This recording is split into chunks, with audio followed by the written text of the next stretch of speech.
अस्सलाम वालेकुम, welcome to the sports section. मैं हूं आपका होस्ट शुएब जट। बात करेंगे क्रिकेट की। क्रिकेट का सीज़न जो है वो उरूज पे है। पाकिस्तान टीम इस टाइम यूके में टेस्ट सीरीज़ खेल रही है। साउथहैम्पटन टेस्ट में पाकिस्तान टीम के बैट्समैन तो ज़्यादा ना गरजे बरसे, लेकिन बादल जो हैं वो वहाँ पे मुसलसल बरस रहे हैं। पाकिस्तान टीम 236 रन बनाकर पहली इनिंग्स में आउट हो चुकी है। अब इंग्लैंड ने अपनी बारी का आगाज़ करना है, लेकिन बारिश की वजह से मैच रुका हुआ है। एक रिपोर्ट देखते हैं, फिर अब वापस आएंगे तो हमारे साथ टेस्ट क्रिकेटर आकिब जावेद और टेस्ट क्रिकेटर शुएब मोहम्मद ही साथ होंगे।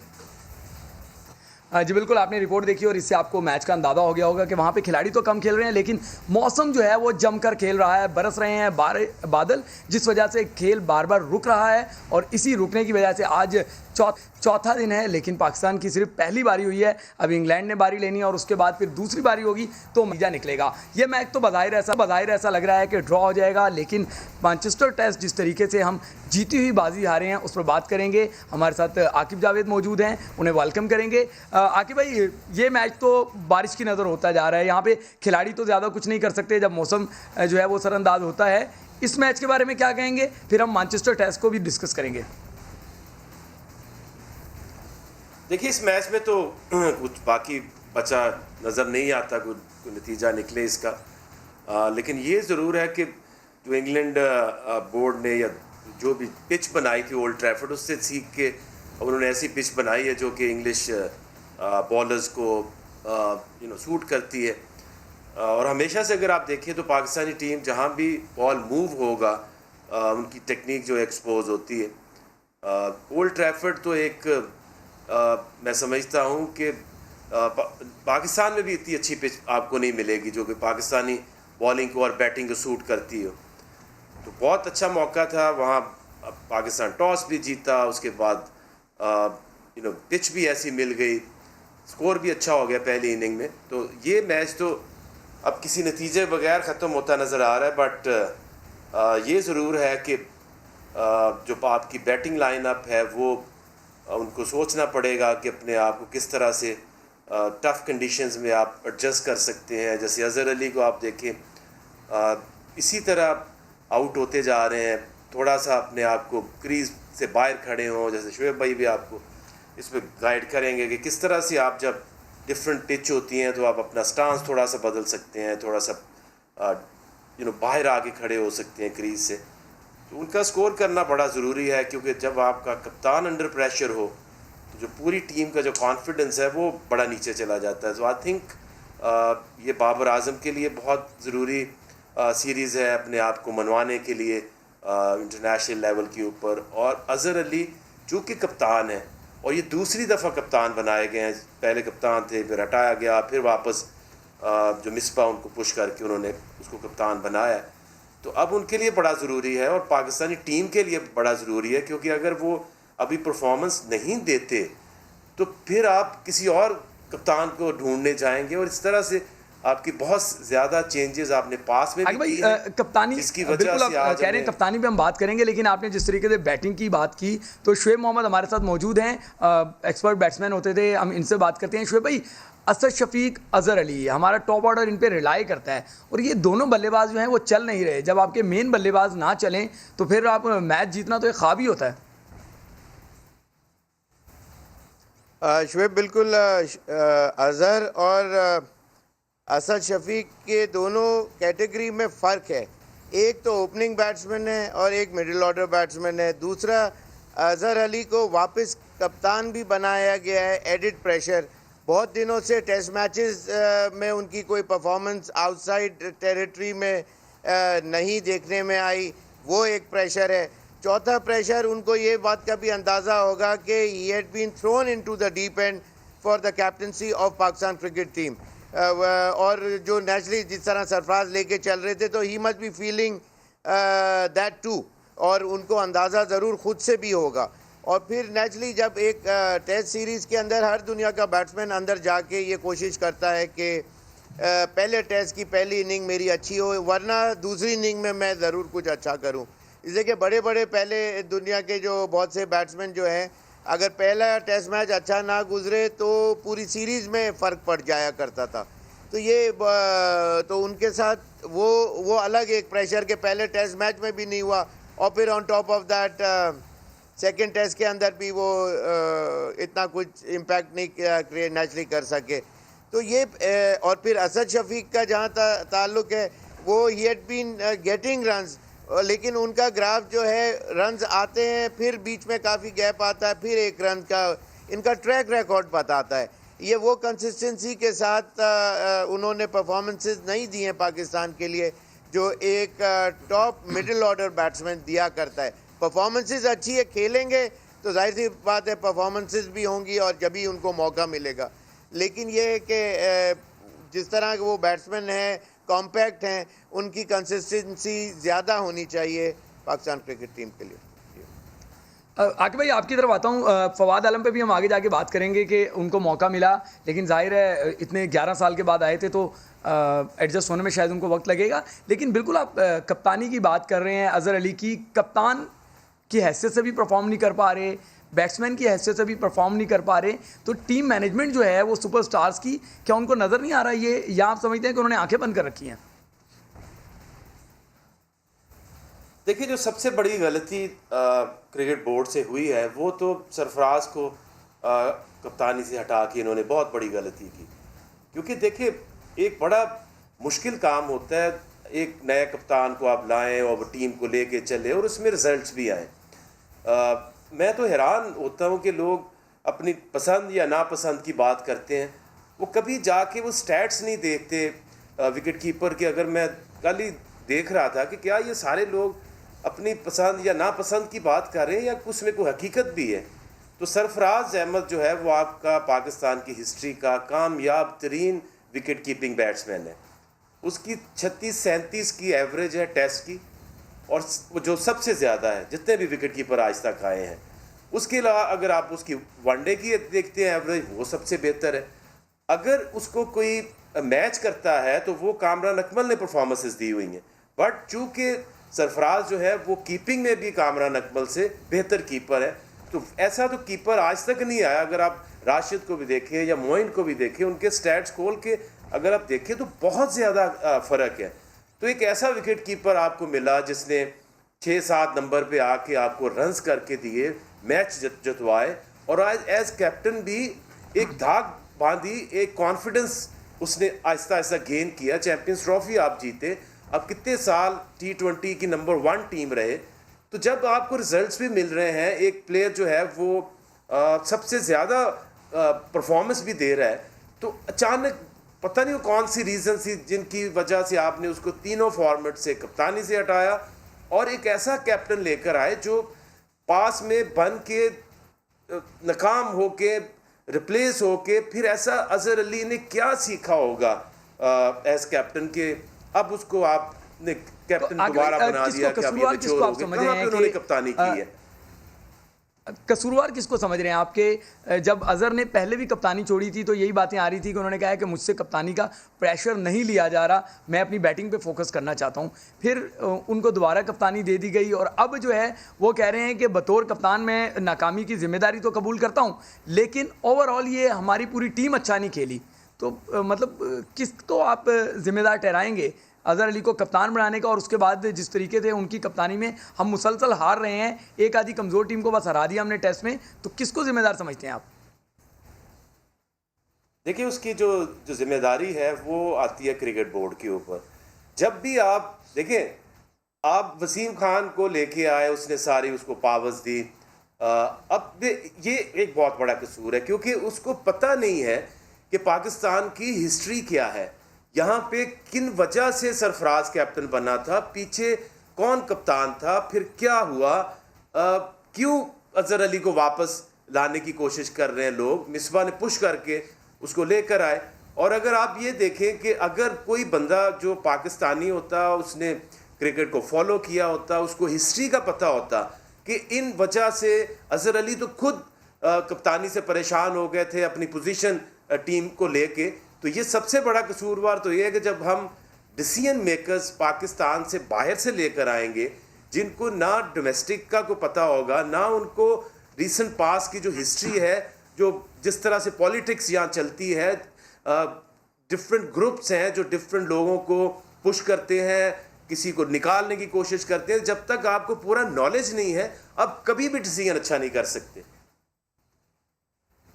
ठीक है शुएब भाई, आपकी तरफ आऊँगा। फवाद आलम को 11 साल बाद मौका दिया गया, उस मौके में वो एलबीडब्ल्यू आउट हो गए। बहुत सारे लोग उनके स्टांस को तनकीद का निशाना बना रहे हैं। बहुत सारे लोग कह रहे हैं कि जी बड़ा लोगों ने शोर मचा रखा था कि फवाद आलम को टीम में लाओ, फवाद आलम जो है वो नाकाम हो गए। तो कुछ ऐसा लग रहा है कि जो है बहुत सारी एक या लॉबी हम कह दें कि वो बड़ी खुश है कि फवाद आलम स्कोर नहीं कर सकी।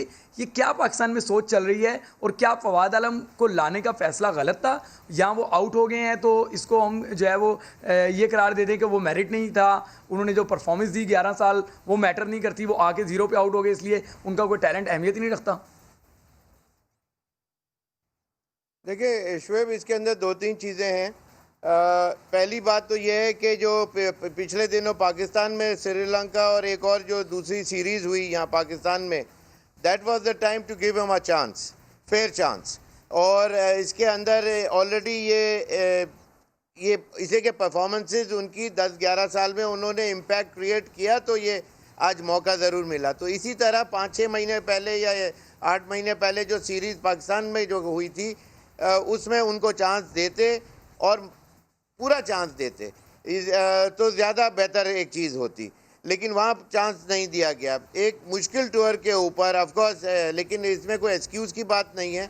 उनको मौका मिला, ऑल्दो के वो परफॉर्मेंस नहीं दे सके, लेकिन दूसरे जो रेगुलर खेल रहे हैं 40-50 या 60-70 टेस्ट मैचेस जो खेल चुके हैं, उनका क्या फेलियर्स लगातार नहीं आप आ रहे पिछले काफ़ी दिनों से, तो वो भी तो देखना चाहिए कि वो परफॉर्मेंसेस, अगर दूसरों को फेयर चांस बार बार मौका मिल रहा है इससे कि वो रेगुलर प्लेयर हैं, लेकिन यट फेलियर भी रहे हैं पाकिस्तान के लिए। मिसाल के तौर पे अजहर अली की जो मैं स्टैट्स देख रहा था बाहर की, उसमें तो 8 का एवरेज आ रहा है। बिल्कुल 11 की भी औसत नहीं है उनकी, बहुत कम औसत से। पाकिस्तान में मौका मिलता तो ज़रूर ज़्यादा चांस मिल सकता था, लेकिन अब ये मुझे तो अंदाज़ा यही हो रहा है कि फेयर चांस नहीं मिलेगा और हो सकता है कि अगला टेस्ट मैच भी ना मिले। ऐसा होना तो नहीं चाहिए, मिलना तो चाहिए। जब मौका मिला है 11 साल बाद, पूरा मौका मिलना चाहिए। आकिब भाई, आप खुद फास्ट बॉलर हैं, तो आपकी निगाह जो है वो फास्ट बॉलर्स को तो ज़्यादा बारीकी से जांच लेती है। क्या वजह है कि एक ही ट्रैक पे क्रिस वॉक्स हों, स्टुअर्ट ब्रॉड हों, जेम्स एंडरसन हों, बड़ी आउटस्टैंडिंग बॉलिंग कर रहे हैं, और उसी पे हमारा पेस अटैक जो है वो उतने अच्छे तरीके से इम्प्रेस नहीं कर पा रहा? तो कहाँ हम गलती कर रहे हैं, या हमारे बॉलरों में बस इतना ही दमखम है? देखिए उसमें दो टेस्ट मैच की डिफरेंट स्टोरी। अभी तो थोड़ी सी बॉलिंग कराई है इन्होंने। पाकिस्तानी जो बॉलर्स हैं वो हमेशा से उनका माइंडसेट ये होता है कि उनको बॉल जो है वो रिवर्स कराने को मिले तो उनकी सबसे अच्छी परफॉर्मेंस बाहर आती है। ओल्ड ट्रैफर्ड में डेफिनेटली अगर पाकिस्तान मैच हारा है तो उसकी मेन वजह ये है कि आपका जो बॉल है वो चौथी इनिंग में बना नहीं है। और ये बॉल की लुक आफ्टर करना, जिस तरह से जेम्स एंडरसन मिड ऑफ पे खड़ा होता है, बॉल सीधी कीपर के बाद उसके पास आती है, वही शाइन करता है, वही बॉल को की लुक आफ्टर करता है। और जब आपके पास एक ऐसा बंदा ना हो टीम के अंदर जो ये रिस्पॉन्सिबिलिटी ले सके, क्योंकि शाहीन अभी नया है, नसीम शाह अभी नया आया है, और जो अब्बास है वो इसके ऊपर डिपेंड नहीं करता रिवर्स के ऊपर, तो आपकी टीम के अंदर वो एक बंदा नहीं है जो कि एक बॉल को उसके ऊपर काम कर सके, उसकी लुक आफ्टर कर सके और वो बना सके। सुहेल खान एक बंदा है आपके बेंच के ऊपर बैठा हुआ है, अगर आप उसको खिलाते तो डेफिनेटली एक तो बॉल रिवर्स होता, उससे उसकी खुद की बॉलिंग को फ़ायदा पहुंचता, और ये जो बाकी बॉलर्स हैं इनको बहुत ज़्यादा फ़ायदा पहुंचता। तो अभी भी जो नया बॉल है वो पाकिस्तान में बहुत कम ऐसे लोग, आप उठा के देख ले हिस्ट्री के, जो नए बॉल से अब्बास अच्छी बॉलिंग करता है नए बॉल से, अभी शाहीन ने भी बेहतर करनी शुरू कर दी है। मोहम्मद आसिफ लास्ट हमने देखा था कि वो जिस तरह से नए बॉल को वो रीसेंट पास में उसने स्विंग कराया। तो ये हमारी प्रॉब्लम है नए बॉल को लेके कि उस तरह से एक जगह से उसको सीम कराना और लेट स्विंग होना, ये आर्ट बहुत कम बॉलर्स में है पाकिस्तान के अंदर। आकिब भाई, सोहेल खान का भी आपने जिक्र किया, जो प्रैक्टिस मैचेस है या इंट्रा मैचेस उनको कहें, उसमें सोहेल खान ने पंजा मारा, यानी कि 5 आउट किए। उनकी एक वीडियो आई तो उन्होंने कहा कि मुझे वकार यूनुस ने 2 मिनट में जो है वो लेट स्विंग सिखा दी थी। तो क्या वकार यूनुस जो बाकी बॉलर हैं उनको बॉल बनाना नहीं सिखा सकते या बॉल की लुक आफ्टर करना नहीं सिखा सकते? इसके साथ ही 2 स्पिनर्स के साथ हम उतरे, शादाब को लेके उतरे और शादाब से सिर्फ 11 ओवर्स कराए। तो ये किस तरह की स्ट्रेटजीज़ हैं? सबसे पहले तो ये जो 2 मिनट वाली कोचिंग है इसकी तरफ आता हूँ। ये पाकिस्तान क्रिकेट में अगर बर्बादी की कोई एक वजह है तो वो ये है स्लेव एटीट्यूड। कोई एक प्लेयर 100 करता है इंग्लैंड का, अगर ब्रॉड ने आउट किए हैं, अगर Ben Stokes man of the match होता है तो उसने आज तक कभी कहा है कि विक्की भाई, इंजी भाई, यूनस भाई, मिसबा भाई ने ये कहा मेरे से परफॉर्मेंस हो गई? हमारे दौर में चाहे हम कोई परफॉर्म करते थे या नहीं करते थे, लेकिन उसका क्रेडिट इस तरह से नहीं बांटते थे कि इमरान भाई, इंती भाई, जावेद भाई। ये जो एक चेंज आई है पिछले जो 15-20 साल में क्रिकेट के अंदर, और ये प्लेयर्स को भी अब ये पता चल गया कि अगर हम छोटे नन्हे मुन्ने बन के इनकी तारीफ़ें नहीं करेंगे तो ये हमें बाहर कर देंगे। हमें लीडर चाहिए, हमें ये इस तरह के लोग तो बिल्कुल कराई जाती हैं, ना करो तो वो नाराज़ होते हैं। और ये एटीट्यूड कितना गलत है। अब देखें ना, यूनुस खान ने जो शान मसूद ने 150 रन किए तो कॉपी पे लिखे जा रहे थे और सारा फोकस ये था कि शान मसूद की जो 150 रन हैं उसमें यूनुस खान की बहुत गाइडेंस है। तो जो बाकी 7 जो हैं जिनसे 10 रन नहीं हो रहे, वो भी तो यूनुस खान ही उनका कोच है ना। तो आपको अपना काम करना चाहिए और क्रेडिट उस इंसान का है, उस बॉलर का है, उस बैट्समैन का है जो वो रन्स करता है। और उनको बड़े होने दो, उनको अपने शेल से निकालो ताकि वो कल को खड़े होकर मुश्किल टाइम के अंदर अपनी टीम के लिए और अपने लिए लड़ सकें और खुल के अपनी मर्जी से अपने दिमाग को इस्तेमाल कर सकें। ठीक है आकिब भाई, खुल के उनको मिलना चाहिए ये मौका। हमारे साथ रहिएगा, ब्रेक ले रहे हैं। ब्रेक तो शुएब मोहम्मद और आकिब जावेद गुफ्तगू के सिलसिले को आगे बढ़ाएंगे। Welcome back. बात कर रहे हैं पाकिस्तान टीम की जो इस टाइम साउथहैम्पटन में टेस्ट खेल रही है, लेकिन वहाँ बारिश की वजह से बार बार मैच का मज़ा किरकिरा हो रहा है। शुएब भाई, आपकी तरफ आऊँगा। 236 रन पाकिस्तान ने बनाए हैं। क्या समझते हैं एज अ बैट्समैन, आप विकेट को भी आपने रीड किया होगा, क्या ये इनफ टोटल है? क्या हमारे बॉलर्स जो हैं वो जल्द इंग्लैंड को आउट कर सकते हैं? क्योंकि मौसम भी साजगार है, विकेट जो है वो मुश्किल हुई है, तो हम आउट करके दोबारा मैच में वापस आ सकते हैं? सिर्फ 2 दिन का खेल बाकी है अब। हमारी बैटिंग लाइन ने तो रीड इतना नहीं किया, तो मैं यहाँ बैठ के क्या कर सकता हूँ। लेकिन ये कि हमारे बॉलरों का और इंग्लैंड के बॉलरों का एक जो मेजर फ़र्क है वो है माइंडसेट का। पेनिट्रेटिव लेंथ और लाइन में अगर बार बार आप गेंद करेंगे तो you are bound to make a mistake और 2 सूनर और लेटर। जितना अच्छा बैट्समैन होता है उतना फिर वो उतना अपने आप को स्ट्रॉन्ग करता है और गलतियाँ नहीं करता। और इसी तरह हमारे बॉलरों को बिल्कुल ये मौका डेफिनेटली है, लेकिन टाइम अब इस टेस्ट मैच में कम रह गया है। लेकिन बट येट स्टिल एक अगर ये ड्रॉ की तरफ भी जाता है और हमारे बॉलर उनके बैट्समैनों को वो कुछ बेहतर बॉलिंग करते हैं, विकेटें गिराते हैं, तो फिर अगले टेस्ट मैच में पाकिस्तान को will definitely have a better chance. Aqib भाई, जिस तरह मौसम की वजह से मैच जो है वो ऑलमोस्ट ऐसा लग रहा है कि बिला नतीजा रहेगा, लेकिन जाहिर है अगर हम 10 उनके आउट करते हैं तो हमारे बॉलर्स का एतमाद जो है वो बहाल हो सकता है। तो क्या हमारे बॉलरों को अब लाइन पकड़नी चाहिए? क्या करना चाहिए कि हम 236 से पहले उनको आउट कर लें और अगले मैच के लिए अपना मॉरल जो है उसको बूस्ट करवा लें? देखिए, इसमें जो टेस्ट क्रिकेट है उसमें बहुत सारे ऐसे मौके आते हैं कि जो मैच है वो रिज़ल्ट की तरफ नहीं जाता, लेकिन फिर भी आपने खेलना तो है उसको। ऐसे मैचेस से आप हासिल क्या कर सकते हैं?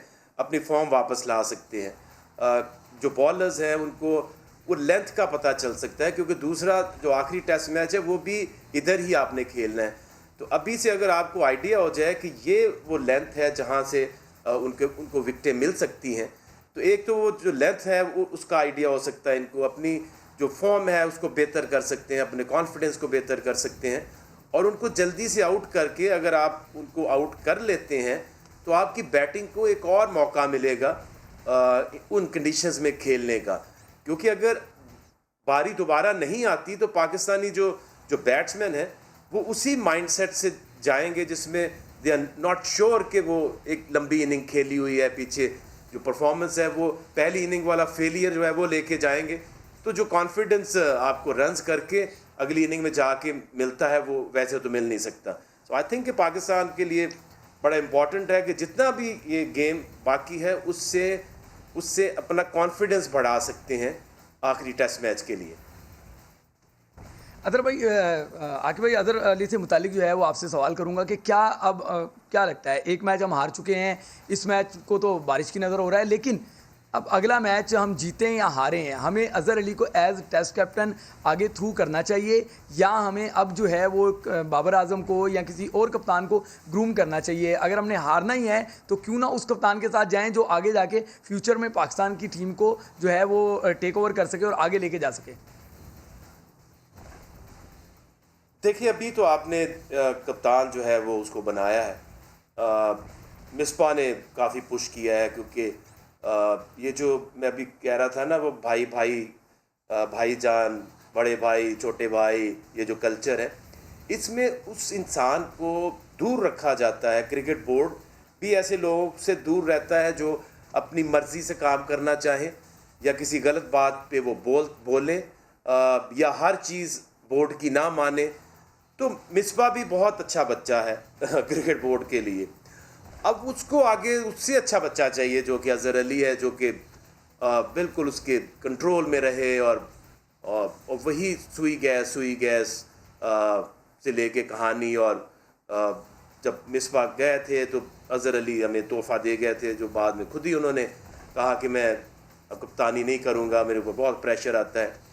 फिर आपने सरफराज आपको मिला, उसने अच्छा किया, सब कुछ बेहतर जा रहा था, सब कुछ ठीक जा रहा था। आई डोंट नो किसको क्या प्रॉब्लम हुई, कहाँ से और क्या रीज़न थी, क्रिकेटिंग रीज़न तो हमें लगती नहीं है।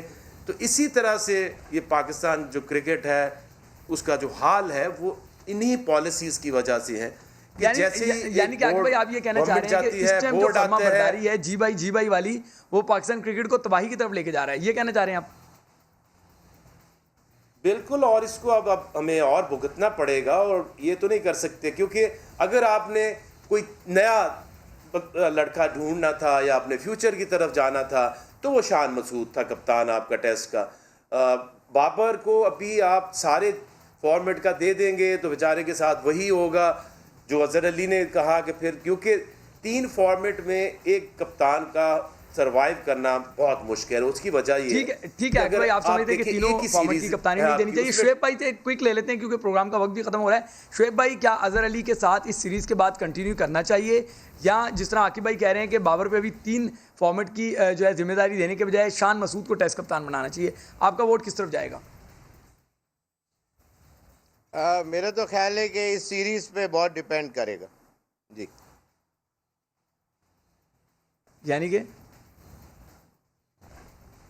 मतलब अगर परफॉर्मेंसेस अच्छी हो गई तो कैरी ऑन करना पड़ेगा पाकिस्तान को, वरना मेरे ख्याल से प्रेशर बहुत होगा उनको हटाने के लिए। ठीक है जी, आकिब जावेद भी यही कह रहे हैं कि अभी तो उनको दोबारा कप्तान बनाया है, तो यानी कि आकिब भाई इशारा दे रहे हैं और शुएब भाई क्लियर कर रहे हैं कि अगर पाकिस्तान ये सीरीज़ जीत जाता है, अल्लाह करे ऐसा ही हो कि हम अगला मैच जीतें, सीरीज़ तो नहीं जीत सकेंगे, सीरीज़ लेवल होगी क्योंकि ये मैच जो है वो ड्रा होता हुआ नज़र आ रहा है, तो फिर बाबर आजम इसको अज़हर अली को कंटिन्यू किया जाएगा, वरना आकिब जावेद समझते हैं कि शान मसूद जो है वो पाकिस्तान के फ्यूचर कैप्टन हो सकते हैं। ठीक है, तो आने वाले प्रोग्राम में हम क्रिकेट में दीगर खेलों पर बात करेंगे, तब तक के लिए इजाज़त दें।